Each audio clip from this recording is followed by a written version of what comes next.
اللہ کا قرب حاصل کرنے کے مختلف طریقے ہیں۔ نماز ادا کرنا، روزے رکھنا، حج کرنا۔ میں اس بندے کی آنکھیں بن جاتا ہوں جن سے وہ دیکھتا ہے، میں اس بندے کے پاؤں بن جاتا ہوں جن سے وہ چلتا ہے، میں اس بندے کی زبان بن جاتا ہوں جن سے وہ بولتا ہے۔ اگر وہ ایک دن بھی رکھتا ہے تو وہ اس کا روزہ 1 سال کے روزوں کے برابر ہوگا۔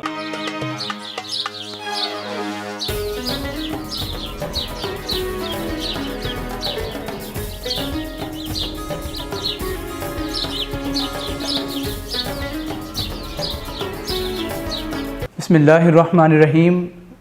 آپ دیکھ رہے ہیں الفجر یوٹیوب چینل۔ میرا نام ہے سید محمد امین الحسنات شاہ۔ آج ہم لے کے آئے ہیں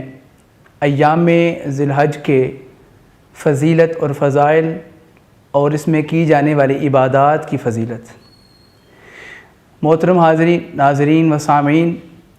جیسا کہ آپ جانتے ہیں کہ پچھلی تمام امتوں کی عمریں بہت زیادہ ہوتی تھیں، تو چونکہ ان کی عمر زیادہ تھی، ان کی عبادات بھی زیادہ تھی۔ اس بات کو لے کر سرور کائنات، فخر موجودات، احمد مجتبیٰ، حضرت جناب محمد مصطفیٰ صلی اللہ علیہ وآلہ وسلم اس بات کو لے کے میرے آقا علیہ السلام جب پریشان ہوتے، اللہ رب العزت کی طرف سے اعلان فرمایا جاتا کہ اے حبیب، اگر آپ کی امت کی عمر کم ہوگی تو آپ کی امت کو ہم ایسے دن عطا کریں گے، ایسے ماہ عطا کریں گے کہ جن میں کی گئی عبادت پچھلی امتوں کی تمام عمر کی عبادات سے بہتر اور اعلیٰ ہوگی۔ آج ہم بات کر رہے ہیں ذی الحج کے ایام کی فضیلت کے بارے میں کہ ان میں کی جانے والی عبادات کی فضیلت اور مقام اور مرتبہ کیا ہے۔ سب سے پہلے بات کرتے چلیں کہ ان ایام کو اتنی فضیلت کیوں دی گئی۔ وہ بات اس سے پہلے ہو چکی کہ پہلی امتوں کی عمریں بہت زیادہ تھیں، اس لیے اللہ رب العزت نے اپنے محبوب کی اس امت کے لیے یہ عزت اور یہ رحمت عطا فرما دی اور بخش دی کہ اس ماہ کے پہلے 10 دن، پہلے عشرہ، یہاں پر عشرے سے مراد 9 دن ہوں گے، کہ ان 9 دنوں کے اندر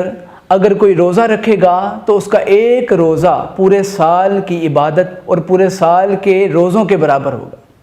اگر کوئی اس ماہ کے اندر، اس پہلے عشرے کے اندر نفلی عبادت کرے گا تو فرمایا گیا کہ وہ لیلۃ القدر کی عبادت سے بھی بہتر ہوگی۔ یہاں پر صرف ان 2 عبادات کا ذکر نہیں کیا گیا، بلکہ فرمایا گیا جو بھی عبادت اس مہینے کے پہلے عشرے کے اندر کی جائے گی وہ پورے سال کی عبادت سے بہتر ہوگی۔ یہاں تک کہ عبادت کرنے کا سب سے پہلا مقصد کیا ہوتا ہے کہ اللہ رب العزت کا قرب حاصل کرنا۔ تو چونکہ اللہ کا قرب حاصل کرنے کے مختلف طریقے ہیں، نماز ادا کرنا، روزے رکھنا، حج کرنا، غرباء و مساکین کی، یتیموں کی مدد کرنا، ان کے سر پہ ہاتھ رکھنا، چونکہ یہ سارے اللہ رب العزت کا قرب حاصل کرنے کے ذریعے ہیں۔ تو یہاں پر اللہ رب العزت کی ایک حدیث قدسی میں پیش کرتا ہوں کہ جس میں سرور کائنات صلی اللہ علیہ وآلہ وسلم نے ارشاد فرمایا کہ اللہ رب العزت فرماتے ہیں کہ جب بندہ مومن نفل پڑھ کے میرے وہ اتنا قریب ہو جاتا ہے کہ میں اس بندے کے ہاتھ بن جاتا ہوں جن سے وہ پکڑتا ہے، یعنی وہ میرا قرب حاصل کر لیتا ہے۔ میں اس بندے کی آنکھیں بن جاتا ہوں جن سے وہ دیکھتا ہے، میں اس بندے کے پاؤں بن جاتا ہوں جن سے وہ چلتا ہے، میں اس بندے کی زبان بن جاتا ہوں جن سے وہ بولتا ہے، میں اس بندے کے کان بن جاتا ہوں جن سے وہ سنتا ہے۔ یعنی وہ بندہ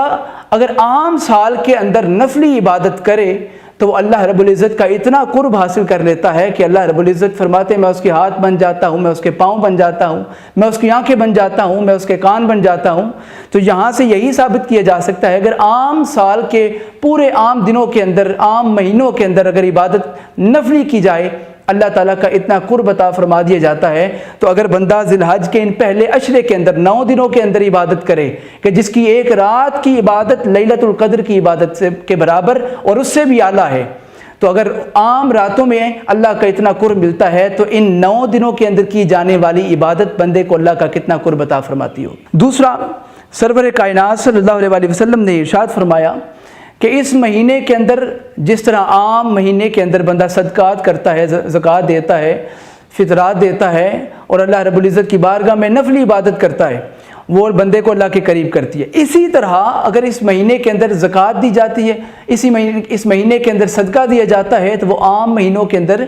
صدقے سے، عام جیسے مہینے میں صدقہ دیا جاتا ہے، وہ اس سے زیادہ اجر بندے کو لے کے دیتا ہے۔ اس لیے چونکہ عمریں کم تھیں نبی پاک علیہ الصلوۃ والسلام کی امت کی، تو ایسی راتیں اور ایسے دن عطا فرما دیے گئے، وہ دن رمضان المبارک کے دن ہوں، وہ دن ذوالحجہ کے دن ہوں، وہ ربیع الاول شریف کے دن ہوں، یا مختلف شعبان کے دن ہوں۔ جس طرح رمضان کے روزے ہیں، اسی طرح ذی الحج شریف کے روزے، ان کے متعلق آقا کریم علیہ السلام نے ارشاد فرمایا کہ پہلے 9 دن کے روزے، یہاں 10ویں دن کا روزہ شامل نہیں ہوگا، ان 9 دنوں کو ہی عشرہ کہا گیا ہے۔ تو ان 9 دنوں کے اندر جو بندہ روزے رکھے، ضروری نہیں کہ 9 دن ہی رکھے، اگر وہ ایک دن بھی رکھتا ہے تو وہ اس کا روزہ 1 سال کے روزوں کے برابر ہوگا۔ ازواج مطہرات امہات المومنین، نبی پاک علیہ الصلوۃ والسلام کی ازواج، آپ فرماتی ہیں کہ سرکار دو عالم آپ 9 دن روزے رکھا کرتے تھے، ذی الحج کے پہلے 9 دن روزے رکھا کرتے تھے، اور اگر کوئی 9 دن نہیں بھی رکھ سکتا تو وہ 1 دن بھی روزہ رکھ لے اور 1 رات بھی نفل پڑھ لے تو یہ بھی اس کے لیے کافی ہے۔ اگر وہ 1 رات بھی قرآن کریم کی تلاوت کر لے یہ بھی اس کے لیے کافی ہے، کیونکہ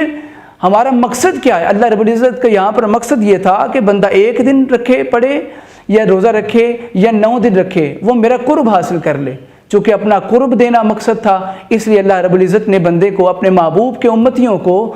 گاہے بگاہے، لمحہ بلمحہ آنے والے وقتوں کے اندر اپنے محبوب کے امتیوں کو مختلف راتیں اور مختلف ایسے ایام دیے کہ جن میں کی جانے والی عبادت پہلی امتوں کی عبادت سے بہتر اور اعلیٰ قرار دی جاتی ہے۔ ذات واجب ہمیں ان ذوالحج کے ایام کے ان فضائل کو سمجھ کر ان پر عمل کرنے کی اور اللہ رب العزت کا قرب حاصل کرنے کی توفیق عطا فرمائے۔ انشاءاللہ یہ تھی ان ایام کی فضیلت ذی الحجہ کے پہلے عشرے کی، جو کہ ہم نے جاننے کی کوشش کی۔ امید ہے اللہ تعالیٰ اس پر عمل کرنے کی توفیق عطا فرمائیں گے۔ دیکھتے رہیے الفجر یوٹیوب چینل، انشاءاللہ آئندہ نئے عنوان کے ساتھ حاضر ہوں گے۔ تب تک کے لیے اجازت چاہتے ہیں۔ السلام علیکم ورحمۃ اللہ وبرکاتہ۔